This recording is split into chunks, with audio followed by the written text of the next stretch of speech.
Bayangkan hanya memiliki satu kesempatan untuk mendaratkan pesawat di sebuah landasan yang berakhir pada jurang di satu sisi dan berhadapan langsung dengan pegunungan di sisi lainnya. Inilah Bandara Lukla, gerbang menuju kawasan tertinggi di planet ini.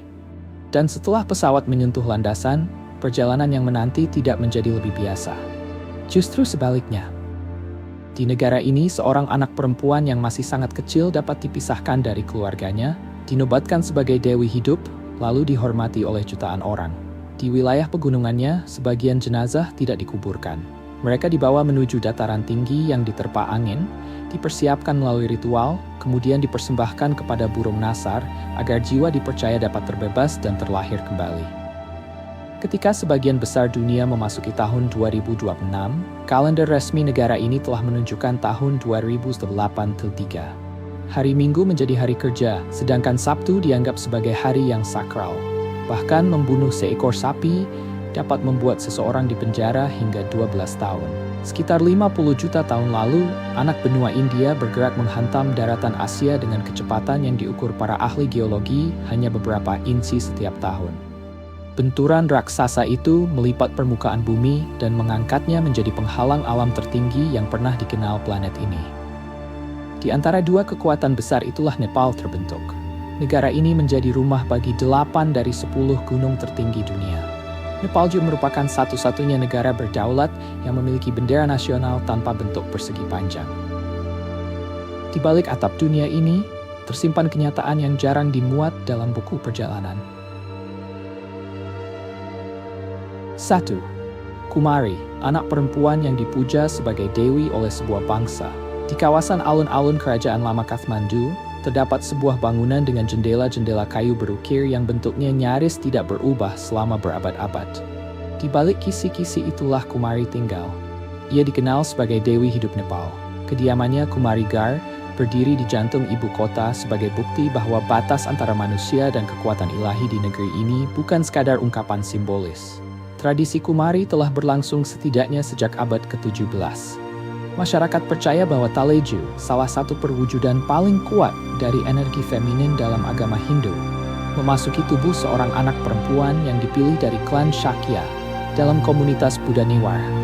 Disinilah salah satu keunikan Nepal terlihat dengan jelas. Seorang dewi Hindu dipercaya bersemayam dalam diri seorang anak Buddha.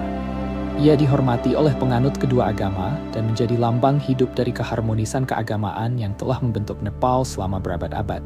Namun menjadi Kumari bukanlah kehidupan yang ringan. Para calon harus memenuhi apa yang disebut dalam naskah kuno sebagai 32 kesempurnaan. Kulitnya harus bersih tanpa cacat. Rambutnya hitam pekat. Dadanya digambarkan harus menyerupai singa.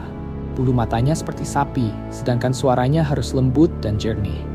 Para pendeta serta ahli astrologi memeriksa garis keturunan dan susunan kelahirannya. Setelah itu, calon-calon tersebut menghadapi ujian yang menentukan siapa di antara mereka yang dianggap benar-benar terpilih.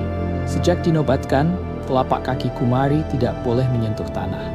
Ketika tampil di hadapan masyarakat, ia dibawa menggunakan tandu berlapis warna emas. Warga Kathmandu berlutut di hadapannya. Tatapan singkat dari Kumari dipercaya mampu mendatangkan keberuntungan dan melindungi seseorang dari penyakit. Bahkan Presiden Nepal datang setiap tahun untuk menerima berkat tika merah dari sang Kumari. Pada perayaan Indra Jatra, Kumari yang sedang berkuasa diarak menggunakan kereta raksasa. Ratusan pemuja menarik kereta tersebut menyusuri jalan-jalan kota. Suara genderang mengguncang udara. Para penari bertopeng yang disebut lakhei melompat di tengah kerumunan. Untuk sesaat, seluruh Kathmandu seperti menahan napas. Pada momen itulah paradoks Nepal terlihat nyata. Seorang anak manusia berdiri di pusat pemujaan sebagai sosok ilahi.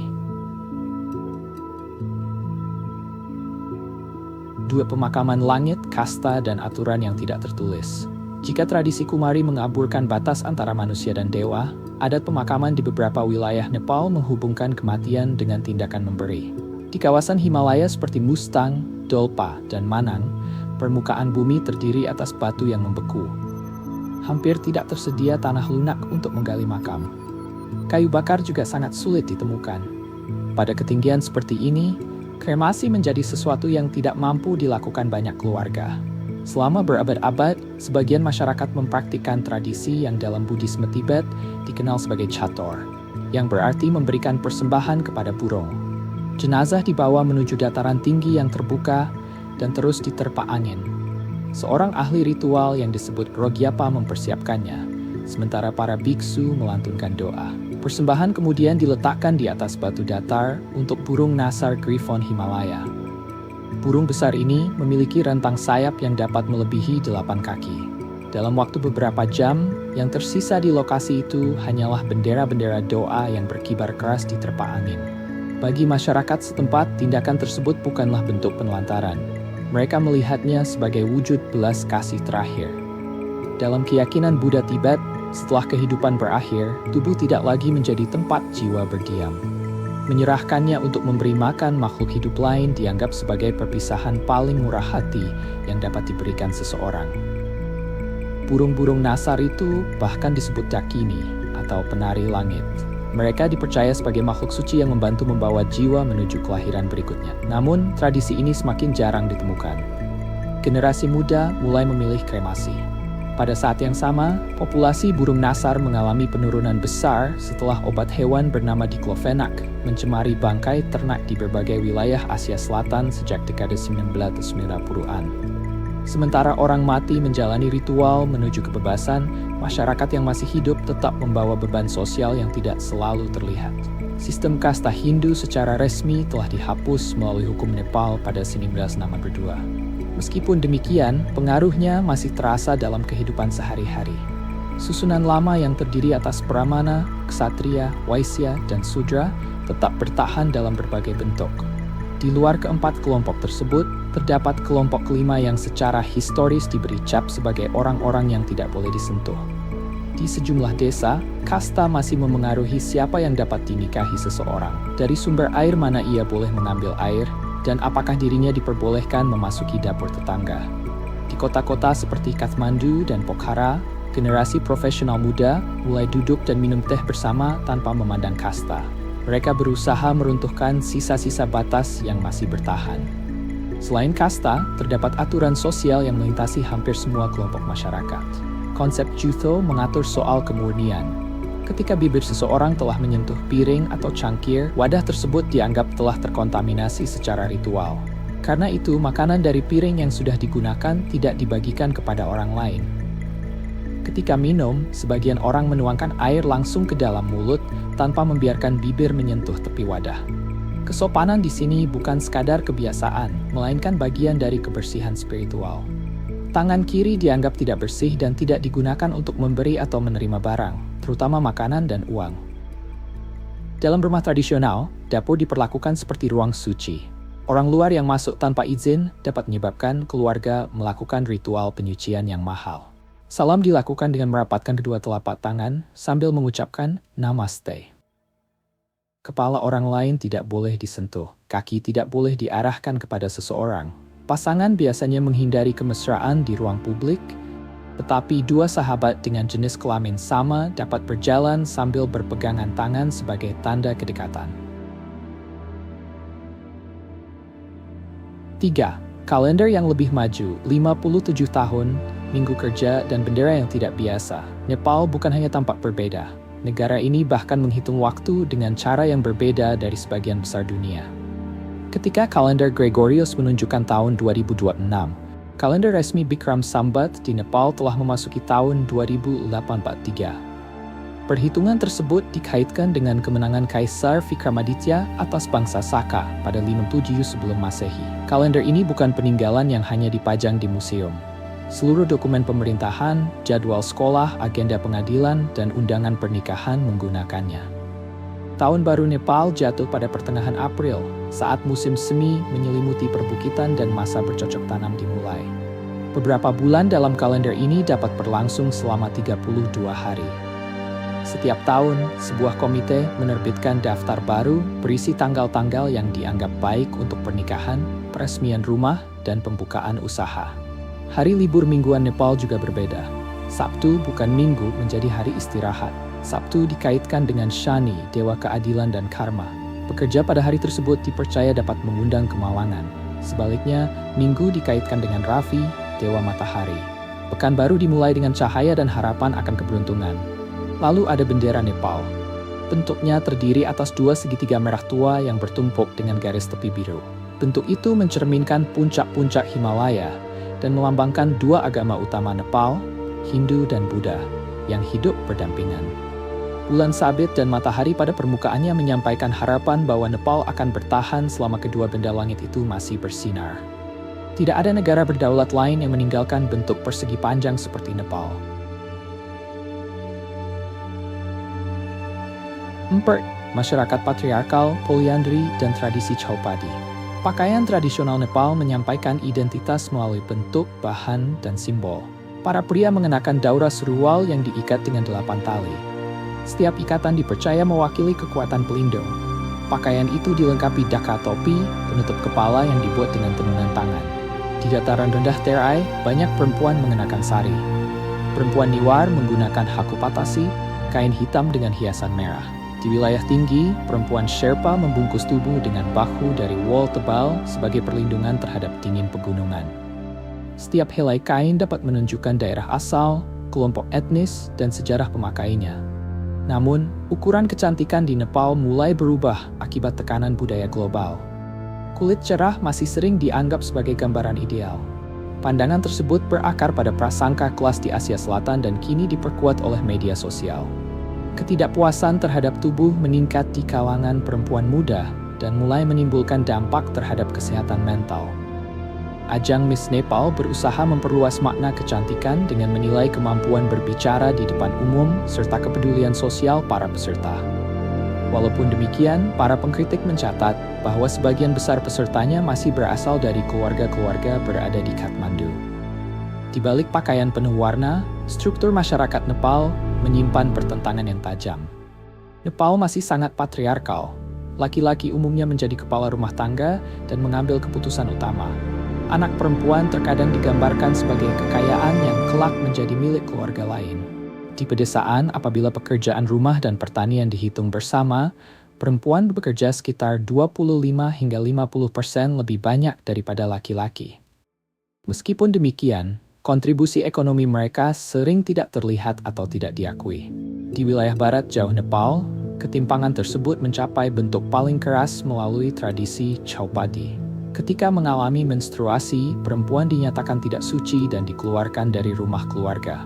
Mereka harus tinggal di tempat sementara berupa gubuk tanah atau kandang ternak, terkadang berjarak ratusan kaki dari rumah. Dalam suhu yang dapat membeku, mereka berada sendirian dan menghadapi risiko gigitan ular, serangan hewan liar, serta kekerasan. Sejumlah perempuan kehilangan nyawa akibat praktik tersebut. Chhaupadi telah dinyatakan sebagai tindak pidana melalui Undang-Undang tahun 2017. Namun, penegakan hukum di desa-desa terpencil masih lemah. Meski demikian, kehidupan perempuan di Nepal tidak dapat digambarkan hanya dengan satu pola. Di lembah Kathmandu, tradisi Tantra kuno menghormati energi feminin melalui Ajima, sosok Dewi Nenek. Kerangka spiritual tersebut juga mengakui keberadaan 6 gender.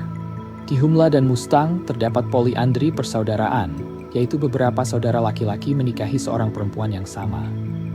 Praktik itu membantu mencegah lahan pertanian yang terbatas agar tidak terus dibagi menjadi bagian-bagian yang semakin kecil pada setiap generasi. Dalam keluarga seperti ini, sang istri kerap menjadi pengelola utama keuangan rumah tangga dan memiliki wewenang nyata. Di Panauti, sejumlah perempuan Niwar yang suaminya bekerja di luar negeri membangun usaha penginapan berbasis rumah secara mandiri. Mereka menerima tamu internasional dan menggunakan keuntungan usaha tersebut untuk membiayai pendidikan anak-anak mereka. 5. Negeri kaya dan miskin, kemewahan serta ketergantungan pada kiriman pekerja migran. Di satu sisi Kathmandu, hotel berbintang 5 seperti Salty dan Hyatt Regency mengadakan pesta mewah bagi wisatawan Eropa yang baru kembali dari perjalanan helikopter. Di wilayah Khumbu, Namche Bazaar yang dahulu hanya menjadi pos perdagangan terpencil telah berubah menjadi salah satu komunitas terkaya di Nepal. Kemakmurannya datang dari para pendaki dan pelancong yang bersedia membayar harga tinggi pada ketinggian sekitar 11.300 kaki. Bagi pelancong barat, dengan anggaran terbatas, biaya sekitar 20 hingga $35 dapat mencukupi kebutuhan selama sehari penuh. Namun, sisi lain Nepal menampilkan kenyataan yang sangat berbeda. Lebih dari 3,5 juta warga Nepal bekerja di luar negeri, terutama di negara-negara Teluk dan Malaysia. Uang yang mereka kirimkan kepada keluarga menyumbang sekitar 1/4 hingga 1/3 produk domestik bruto Nepal. Mereka menuangkan beton di Dubai ketika suhu melampaui 122 derajat Fahrenheit. Mereka memasang ubin di stadion-stadion Qatar yang mungkin tidak akan pernah mereka masuki sebagai penonton. Banyak dari mereka tinggal di permukiman pekerja yang padat dan berbagi dapur dengan ratusan orang. Di Nepal, upah minimum bulanan berada di kisaran $130. Sepiring dal bhat dapat dibeli dengan harga sekitar $1. Namun, biaya sewa, pendidikan, dan pengobatan terus mendorong pemuda lain mendatangi kantor perekrutan pekerja migran setiap pagi. 6. Atap dunia, Everest dan Gunung Maut Annapurna. Setelah kisah-kisah manusia yang berat, Nepal memaksa siapapun untuk mengangkat pandangan ke arah sesuatu yang membuat persoalan manusia terasa kecil. 8 dari 10 gunung tertinggi di dunia berdiri di wilayah Nepal. Dinding batu dan es ini menghadang angin muson sekaligus menyuplai air bagi 3 sistem sungai terbesar di Asia, Gangga, Indus, dan Brahmaputra. Tanpa pegunungan Nepal, kehidupan sekitar 1 miliar manusia di wilayah hilir akan menghadapi keadaan yang sangat berbeda. Di puncak seluruh bentang tersebut berdiri Sagarmatha, nama yang dapat dimaknai sebagai dahi yang menyentuh langit. Masyarakat Tibet menyebutnya Chomolungma, Dewi Ibu Dunia. Selama berabad-abad, gunung itu dianggap terlalu suci untuk didaki. Puncaknya dipercaya sebagai singgasana yang hanya layak ditempati para dewa. Pada 29 Mei 1953, Tenzing Norgay, seorang Sherpa Nepal India, dan Edmund Hillary, peternak lebah asal Selandia Baru yang menjadi pendaki gunung, tercatat sebagai manusia pertama yang dipastikan mencapai puncaknya. Ketinggian puncak tersebut adalah 29,3 kaki. Saat ini, kamp dasar Everest berdiri pada ketinggian sekitar 12,15 kaki. Tempat itu menyerupai kota tenda berwarna-warni yang dibangun di atas gletser yang terus bergerak. Di atasnya terdapat air terjun es Khumbu, sebuah labirin beku yang dipenuhi menara es dan retakan sangat dalam. Para pendaki melintasinya menggunakan tangga aluminium yang melentur di bawah sepatu mereka. Lebih tinggi lagi, terdapat tebing Lhotse, dinding es biru tua tempat satu kesalahan langkah dapat mengakibatkan jatuh lebih dari 400 kaki. Tidak jauh dari punggungan puncak pernah terdapat Hillary Step, bidang batu yang hampir tegak lurus. Titik itu menciptakan antrean pendaki dengan jurang mematikan di kedua sisinya. Di atas 26.000 kaki, dimulailah kawasan yang disebut zona kematian. Kandungan oksigen hanya sekitar 1/3 dari jumlah yang tersedia di permukaan laut. Langit berubah hampir hitam, dan setiap tarikan napas terasa seperti sesuatu yang hanya dipinjamkan untuk sesaat. Tingkat kematian di Everest berada di kisaran 1%, atau sekitar 1 kematian untuk setiap 100 keberhasilan mencapai puncak. Sebagian orang yang tidak berhasil kembali tetap berada di gunung selama bertahun-tahun karena kondisi ekstrem membuat proses pemindahan sangat sulit. Di punggungan timur laut terdapat kawasan yang dikenal sebagai Lembah Pelangi. Nama tersebut bukan berasal dari keindahan alam, melainkan dari warna pakaian para pendaki yang membeku di sepanjang jalur. Namun, berdasarkan catatan sejarah pendakian, Annapurna jauh lebih mematikan. Tingkat kematian terhadap keberhasilan mencapai puncaknya pernah berada di sekitar 32%. Artinya, hampir 1 dari 3 pendaki tidak kembali. Sirkuit Annapurna sepanjang 123 mil dimulai dari lembah subtropis dengan sawah berundak. Jalurnya melewati hutan rhododendron sebelum mencapai celah Torongla pada ketinggian 17,9 kaki. Di sana, kandungan oksigen hanya sekitar setengah dari permukaan laut. Semakin tinggi perjalanan berlangsung, desa-desa yang awalnya dipenuhi kuil Hindu berubah menjadi kawasan dengan biara-biara Buddha. Sebagian pelancong mengatakan bahwa spiritualitas terasa semakin ringan ketika atmosfer semakin tipis. Danau Tilicho berada pada ketinggian 16,138 kaki. Permukaannya yang berwarna biru kehijauan memantulkan puncak-puncak gunung dalam keheningan yang membuat bumi seolah sedang bermeditasi. Di tempat ini, kekuatan masyarakat Sherpa bukan hanya cerita rakyat. Kemampuan mereka merupakan keajaiban biologis. Mereka sering terlihat membawa beban hingga 100 kg di ketinggian ekstrem. sesuatu yang hampir mustahil dilakukan oleh kebanyakan manusia. Kemampuan tersebut berkaitan dengan adaptasi yang tertanam dalam susunan genetik mereka. Keberhasilan ekspedisi Himalaya hampir tidak mungkin dibayangkan tanpa para Sherpa. Jauh sebelum para pendaki asing datang, mereka telah bekerja di wilayah berbahaya seperti air terjun es Khumbu. Mereka membuka jalur melewati es, memasang tali pengaman, dan mendirikan kemah-kemah yang memungkinkan ekspedisi bergerak menuju puncak. Setelah mengetahui tentang lembah pelangi dan bahaya yang menunggu di Everest, apakah keinginan untuk berdiri di puncaknya masih tetap sama? 7. Dunia liar. Dari Yeti hingga raksasa prasejarah pegunungan Nepal, dihuni makhluk-makhluk yang membuat batas antara legenda dan ilmu hewan terasa tidak pasti. Selama puluhan tahun, Yeti terus memicu perdebatan. Jejak kaki, kesaksian saksi mata, dan sampel rambut pernah ditemukan. Tidak satu pun memberikan bukti yang benar-benar meyakinkan, tetapi legendanya tidak pernah menghilang. Yak liar yang pernah dianggap telah punah di Nepal ditemukan kembali pada 2014 di dataran tinggi bagian utara yang terpencil. Hewan seberat sekitar 1.200 pon itu dapat berjalan melintasi es menggunakan kuku lebar dan datar. 2 lapis bulunya melindungi tubuh dari suhu di bawah 0 derajat Fahrenheit. Yak juga membawa beras, panel surya, dan berbagai muatan lain melalui lereng yang tidak dapat dijangkau mesin. Di dataran tinggi, macan tutul salju memburu domba biru. Diperkirakan hanya sekitar 300 hingga 500 ekor yang masih tersisa di Nepal. Bulu abu-abunya membuat mereka hampir tidak terlihat di antara batu-batu pegunungan. Panda merah hidup di hutan bambu pada ketinggian yang dapat melumpuhkan banyak mamalia lain. Keberadaannya kini sangat terancam akibat hilangnya habitat. Ketika turun menuju dataran rendah Terai, wajah Nepal kembali berubah. Taman Nasional Chitwan, salah satu situs warisan dunia UNESCO, melindungi badak bercula satu besar. Pada awal abad ke-20, jumlah badak tersebut di seluruh dunia tersisa kurang dari 200 ekor. Kini, populasi di Nepal saja telah melampaui 750 ekor, sementara jumlah globalnya lebih dari 4.000.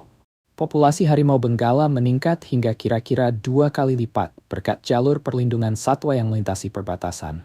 Gajah Asia menjelajahi padang rumput. Mereka dihormati sebagai perwujudan duniawi Ganesha, tetapi juga semakin sering berkonflik dengan petani karena merusak tanaman. Di sungai-sungainya, buaya Gharial bergerak perlahan seperti fosil hidup dari zaman prasejarah. Sapi memiliki kedudukan berbeda. Hewan ini dilindungi sebagai makhluk suci oleh hukum. Membunuhnya dapat berujung pada hukuman penjara hingga 12 tahun. Selama perayaan Gai Tihar, sapi dihiasi kalung bunga marigold dan tanda tika merah di dahinya. Mereka dihormati sebagai ibu yang menopang kehidupan. Lepan, Mustang, Langtang, dan Danau Rara. Keindahan yang tersembunyi. Di luar gunung-gunung yang telah dikenal dunia, terdapat wilayah-wilayah begitu terpencil hingga waktu seolah berhenti memperhatikannya. Mustang, atas tertutup bagi orang luar sampai 1992. Lanskapnya tampak seperti permukaan planet lain. Tebing merah dan coklat kekuningan berdiri dari lembah tandus, dibentuk angin menjadi menara-menara batu yang sangat rapuh dan rumit. Ribuan tahun lalu, manusia menggali kompleks permukiman langsung pada dinding batu kapur yang tegak. Tempat tersebut dikenal sebagai Gua Langit, hunian bertingkat yang tersusun ratusan kaki di atas dasar lembah. Di dalamnya, para arkeolog menemukan naskah kuno dan lukisan dinding. Temuan itu menunjukkan keberadaan peradaban yang pernah berkembang di ruang-ruang vertikal. Lembah Langtang merupakan rumah bagi masyarakat Tamang. Para pengunjung disambut dengan teh mentega, tarian rakyat, dan senyum yang tidak memerlukan penerjemah. Pada 2015, gempa bumi memicu longsoran besar yang mengubur desa di bawah jutaan ton material. Lebih dari 300 orang kehilangan nyawa. Namun, masyarakat Langtang membangun kembali tempat tinggal mereka. Mereka selalu menemukan cara untuk bangkit. Danau Rara, danau air tawar terbesar di Nepal, berubah warna dari biru kehijauan menjadi ungu mistis mengikuti pergantian musim. Ikan dan kata endemik hidup di tempat ini dan tidak ditemukan di bagian dunia lainnya. Hutan di sekelilingnya menyimpan jenis keheningan yang hampir tidak lagi dikenal oleh manusia modern. Semiman, pertemuan lanskap spiritual Hindu dan Buddha. Di tepi sungai Bagmati, kuil Pashupatinath menjalankan rangkaian kremasi yang hampir tidak pernah berhenti. Siang dan malam, api menyala di atas pelataran batu. Anak laki-laki tertua menyalakan pembakaran sementara para pendeta melantunkan mantra yang telah diwariskan selama ribuan tahun. Asap membawa doa menuju langit. Abu kemudian mengalir ke air suci yang pada akhirnya bergabung dengan sungai Gangga. Keluarga duduk tidak jauh dari sana. Wajah mereka diterangi cahaya api ketika menyaksikan wujud fisik orang yang mereka cintai kembali menjadi unsur-unsur alam. Di tangga kuil terdapat para sadhu, pertapa suci yang telah melepaskan harta, ikatan keluarga, dan keinginan duniawi. Tubuh mereka dilapisi abu. Rambut panjangnya menggumpal dan dililitkan di atas kepala. Pandangan mereka tertuju pada sesuatu yang seolah tidak dapat dilihat oleh orang lain. Sebagian tidak berbicara selama bertahun-tahun. Ada pula yang mempertahankan satu lengan di atas kepala begitu lama hingga ototnya menyusut. Pengabdian tersebut terasa mutlak sekaligus mengguncang bagi siapapun yang menyaksikannya. Kurang dari 4 mil dari sana, stupa Buddhanath berdiri setinggi 112 kaki. Sepasang mata Buddha digambarkan menghadap tempat arah. Setelah pemberontakan Tibet pada 1959, komunitas pengungsi menetap di kawasan sekitar stupa. Para peziarah berjalan searah jarum jam sambil memutar roda-roda doa yang berisi ribuan mantra. Setiap putaran dipercaya menambah kebajikan dan membersihkan karma buruk. Di puncak bukit berdiri Swayambhunath, yang sering disebut kuil monyet. Roda doa terus berputar, sementara monyet Rhesus menguasai anak tangga dan tidak ragu mengambil persembahan langsung dari tangan para peziarah. Jauh di wilayah Humbu, biara Tengboche berdiri pada ketinggian 12 feet 687 kaki. Atap emasnya berkilau dengan Everest menjulang besar di belakangnya. Para biksu bermeditasi dalam kesunyian yang hanya dipatahkan oleh suara angin dan retakan gletser. Patanderbar Square menawarkan pengalaman yang lebih tenang. Jumlah pengunjungnya lebih sedikit, dan arsitektur abad pertengahannya justru bertahan karena selama bertahun-tahun tempat itu relatif terabaikan. 10. Perayaan ketika kematian bertemu tawa dan warna menghapus perbedaan. Di Nepal, kepercayaan tidak hanya berada di dalam rumah ibadah. Ia memenuhi jalan, menyalakan api, menutupi manusia dengan warna, dan pada kesempatan tertentu membuat orang mengenakan pakaian menyerupai sapi. Dashain merupakan perayaan terbesar di Nepal. Festival ini berlangsung selama 15 hari untuk memperingati kemenangan kebaikan atas kejahatan. Anak-anak menerbangkan layang-layang sebagai cara menyampaikan pesan kepada para dewa. Orang-orang tua menempelkan tika merah pada dahi anggota keluarga yang lebih muda. Keluarga yang mungkin tidak saling berbicara selama setahun kembali berkumpul menikmati hidangan daging kambing dan nasi. Tihar dikenal sebagai perayaan cahaya. Pada hari-hari yang berbeda, masyarakat menghormati gagak sebagai pembawa pesan kematian, anjing sebagai penjaga alam setelah kehidupan, dan sapi sebagai lambang kekayaan. Lampu minyak berjajar di setiap pintu rumah. Kelompok penyanyi Deusi Bailo berjalan dari rumah ke rumah untuk bernyanyi dan mengumpulkan sumbangan dengan ketekunan yang bahkan dapat melelahkan seorang penjual berpengalaman. Holi mengubah kota menjadi perang warna. Serbuk merah, kuning, biru, dan merah muda berterbangan ke segala arah. Selama 1 hari, batas kasta, agama, dan usia seolah menghilang. Yang terlihat hanya manusia yang tertutup warna. Kaijatra lahir dari kesedihan seorang raja pada abad ke-17. Festival ini menghadapi kematian melalui humor. Anak-anak berpakaian seperti sapi, sementara orang dewasa menampilkan pertunjukan satir yang mengejek korupsi dan kenaikan harga. Di kalangan Niwar, upacara Ihi menikahkan anak perempuan dengan buah bail yang melambangkan Wisnu. Tujuannya adalah memastikan bahwa seorang perempuan Niwar secara spiritual tidak pernah benar-benar sendirian. Dalam upacara Bahra, anak perempuan ditempatkan di ruangan gelap selama 12 hari sebelum menstruasi pertamanya. Ritual itu menandai peralihan menuju kedewasaan. Setiap perayaan pada akhirnya membawa keluarga menuju meja makan. Dan di Nepal, meja makan menjadi tempat filosofi bertemu dengan rasa lapar. 11. Kuliner, filosofi tanpa sisa dan cita rasa dari alam Delbat, perpaduan sup lentil dan nasi, dimakan 2 hingga 3 kali sehari tanpa membuat masyarakat bosan. Hidangan ini dipercaya memberi tenaga sepanjang hari. Delbat bukan hanya makanan, ia adalah sumber energi, rasa nyaman, dan bentuk keramahan. Siapapun yang datang hampir selalu dapat menemukan sepiring makanan hangat menunggu di meja. Masyarakat Niwar membawa tradisi memasak menuju bentuk keberlanjutan yang sangat menyeluruh. Hampir seluruh bagian kerbau air dimanfaatkan menjadi lebih dari 30 jenis makanan.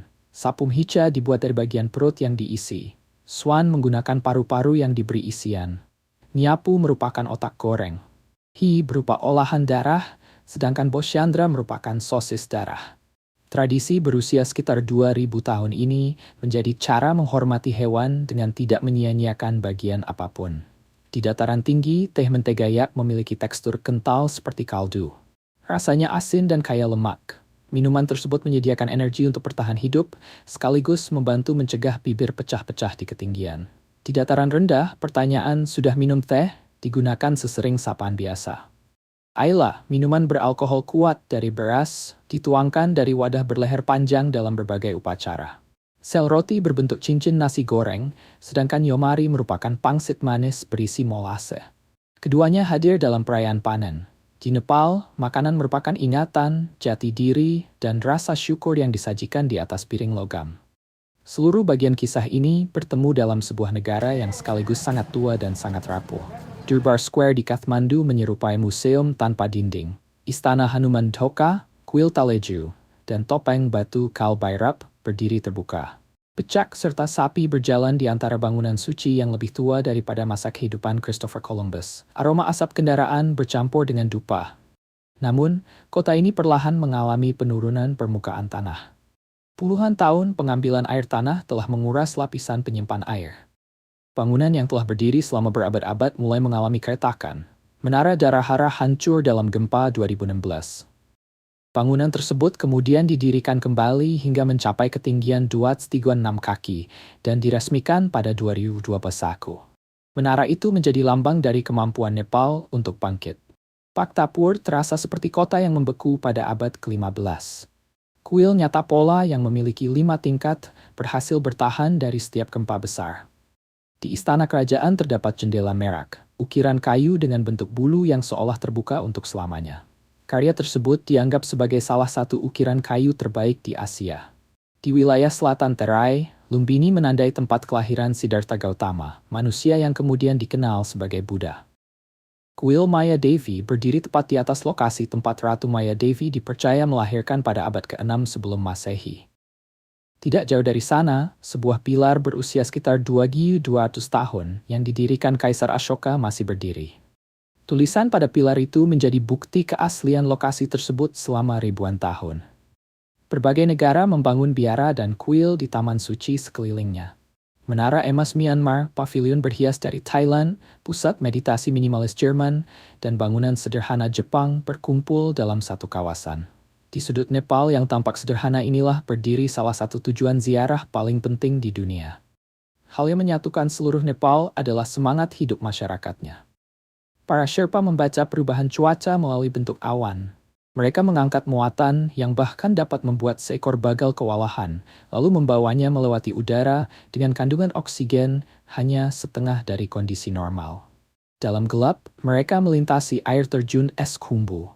Cahaya lampu di kepala mereka memantul pada dinding es yang dapat runtuh kapan saja. Mereka melakukan semua itu untuk membantu klien yang kelak mungkin menerima sebagian besar pujian karena mencapai puncak. Para porter menggunakan tali kepala yang disebut namlo untuk membawa pintu kayu, gulungan seng bergelombang, dan karung semen menuju desa-desa yang belum pernah dijangkau jalan raya. Betis mereka terbentuk seperti batang pohon akibat berjalan naik dan turun sepanjang hidup. Gempa 2015 menewaskan hampir 9.000 orang dan meratakan banyak kawasan di Bhaktapur. Namun, para penyintas tidak hanya duduk menunggu bantuan. Mereka mengambil batu bata dari reruntuhan dan mulai membangun kembali rumah dengan tangan sendiri. Filosofi hidup mereka lebih tua daripada kuil manapun. Jangan melawan nasib, tetapi temukan cara untuk hidup bersamanya. Gunung memiliki jiwa, sungai mempunyai roh. Dan masyarakat Nepal memiliki keteguhan yang tidak pernah berhasil dihancurkan oleh gempa bumi, banjir, ataupun krisis ekonomi. Para pelukis tangka menghabiskan waktu berbulan-bulan untuk menyelesaikan satu lukisan di atas kain sutra. Setiap sapuan kuas mengikuti ukuran suci. Setiap gambar merupakan bagian